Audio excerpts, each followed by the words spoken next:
సంఘంలో ఎన్డీఏ కూటమి నాయకులు మీడియా సమావేశం నిర్వహించారు. ఈ సందర్భంగా బీజేపీ రాష్ట్ర కార్యవర్గ సభ్యులు కర్నాటి ఆంజనేయులు రెడ్డి మాట్లాడారు. 24లో జరుగుతున్న ఎన్నికలు ఏవైతే ఉన్నాయో పార్లమెంట్ అసెంబ్లీ ఎన్నికలు ఈ దేశ భవిష్యత్తుని, అసెంబ్లీ ఎన్నికలు ఆంధ్రప్రదేశ్ భవిష్యత్తు నిర్ణయించే విధంగా జరగబోతున్నాయి. దేశంలో జరుగుతున్న అభివృద్ధి, దేశాన్ని గురించి ప్రపంచంలో గొప్పగా చెప్పుకుంటున్న ఈ వాతావరణం కొనసాగాలంటే తిరిగి నరేంద్ర మోడీ గారు ప్రధానమంత్రి కావాల్సి ఉంది. అదేవిధంగా రాష్ట్రంలో జరుగుతున్న అరాచక పాలన, రాజకీయ కక్షలు, అవినీతి, దుర్మార్గాలు, తప్పుడు కేసులు, liquor mafia, land mafia, sand mafia, ఇవన్నీ వీటన్నిటికి కూడా ఫుల్ స్టాప్ పెట్టాలా. మళ్ళా ఆంధ్రప్రదేశ్ సరైన గాడిలో పడాలంటే ఎన్డీఏ ప్రభుత్వం రావాల్సి ఉంది. అందుకని ఈరోజు పెద్ద ఎత్తున 3 పార్టీల వాళ్ళు కూడా సమన్వయంతో, బీజేపీ, తెలుగుదేశం, జనసేన సమన్వయంతో ఈ నియోజకవర్గంలో, ఈ రాష్ట్రంలో పనిచేస్తున్నారు. ఎక్కడికి వెళ్ళినప్పటికీ కూడా ఎన్డీఏ అభ్యర్థులకు చాలా అనుకూల వాతావరణం ఉంది. అభివృద్ధి, దేశంలో అభివృద్ధి కొనసాగాల ముందుకే రాష్ట్రంలో అవినీతి, అక్రమ, దౌర్జన్య పరిపాలన ఆగిపోవాల్సిన అవసరం ఉంది. అందుకనే ఈరోజు 3 పార్టీలు కూడా బాధ్యతగా వ్యవహరిస్తూ రాష్ట్రంలో పనిచేస్తున్నాయి. ఈరోజు తిరిగి నరేంద్ర మోడీ గారు అధికారానికి రావడం అందులో ఎటువంటి అనుమానం లేదు. వారు డంకా బజాయించి అధికారానికి వస్తున్నారు. అదే సమయంలో రాష్ట్రంలో కూడా అపారమైన రాజకీయ అనుభవము, పరిపాలన అనుభవం గల చంద్రబాబు నాయుడు గారి నాయకత్వంలో ప్రభుత్వం ఏర్పడితే పైన నరేంద్ర మోడీ, ఇక్కడ చంద్రబాబు నాయుడు, ఇద్దరు సమన్వయంతో దేశం అభివృద్ధి చెందుతుంది, రాష్ట్రం అభివృద్ధి చెందుతుంది.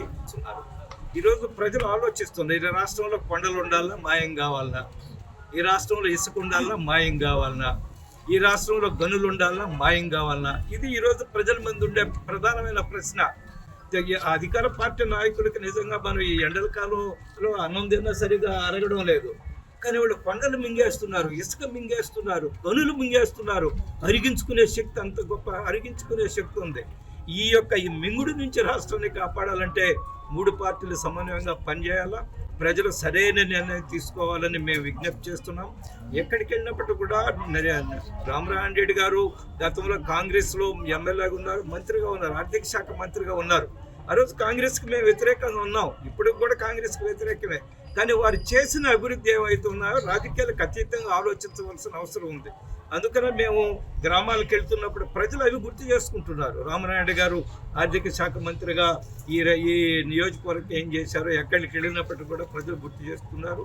ఖచ్చితంగా వారిని అత్యధిక మెజార్టీతో గెలిపిస్తారు. అదే సమయంలో ప్రభాకర్ రెడ్డి గారు, వేమిరెడ్డి ప్రభాకర్ రెడ్డి గారు, ఆయన సామాజిక, అదేవిధంగా ఈ అనేక కార్యక్రమాల్లో ఆయన ఉదాన్యుడు. ఆయన చాలా గ్రామాల్లో ఇప్పటికే ఈ మంచినీటి వసతిని కలిగించడంలో ఆయన చాలా ప్రముఖ పాత్ర వహించాడు. సామాజిక కార్యక్రమాలు ముందుంటారు, ఆధ్యాత్మిక కార్యక్రమాలు పెద్ద ఎత్తున నిర్వహిస్తుంటారు వారు. అటువంటి వ్యక్తులు ఇద్దరు కూడా ప్రజల కోసం ఆలోచించగలరని ఇక్కడ రాష్ట్రంలో చంద్రబాబు నాయుడు గారికి, కేంద్రంలో మోడీ గారికి ఖచ్చితంగా గట్టిగా నిలబడి వీళ్ళిద్దరూ గెలిస్తే జిల్లా అభివృద్ధి, నియోజకవర్గ అభివృద్ధి కలుగుతుందని మాకు పూర్తి విశ్వాసం ఉంది.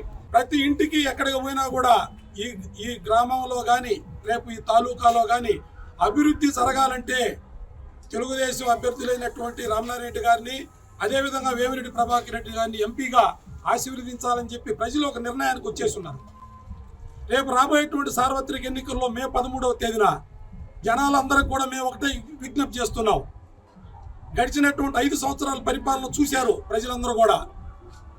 రాబోయే ఇంతకు ముందు జరిగినటువంటి అభివృద్ధి చూశారు. రామనారాయణ రెడ్డి గారు మంత్రిగా ఉన్నప్పుడు ఈ నియోజకవర్గానికి 3,600 కోట్ల రూపాయలు పెట్టుబడి తెచ్చి అనేక అభివృద్ధులు చేశారు. తాలూకాలో మంచినీళ్లు, రైతులకు సాగునీరు, ఉత్తరపు కాలువ, హై లెవెల్ కెనాలు, ఆత్మకూరులో అభివృద్ధికి చిరునామా అంటే ఆనం రామనారాయణ రెడ్డి. ఈరోజు మేము ఒకటే చెప్తున్నాం, ఆత్మకూరు అభివృద్ధి ఆనం, ఈ 3 ఒకే క్యాప్షన్లో ఉన్నాయి. కాబట్టి విఘ్నులైనటువంటి ప్రజలందరూ కూడా భారతీయ జనతా పార్టీ ఉమ్మడిగా మేము ఎన్డీఏ తరఫున విజ్ఞప్తి చేస్తున్నాం. అభివృద్ధి జరగాలంటే ఆనం రామనారాయణ రెడ్డికి ఓటేసి గెలిపించాలా.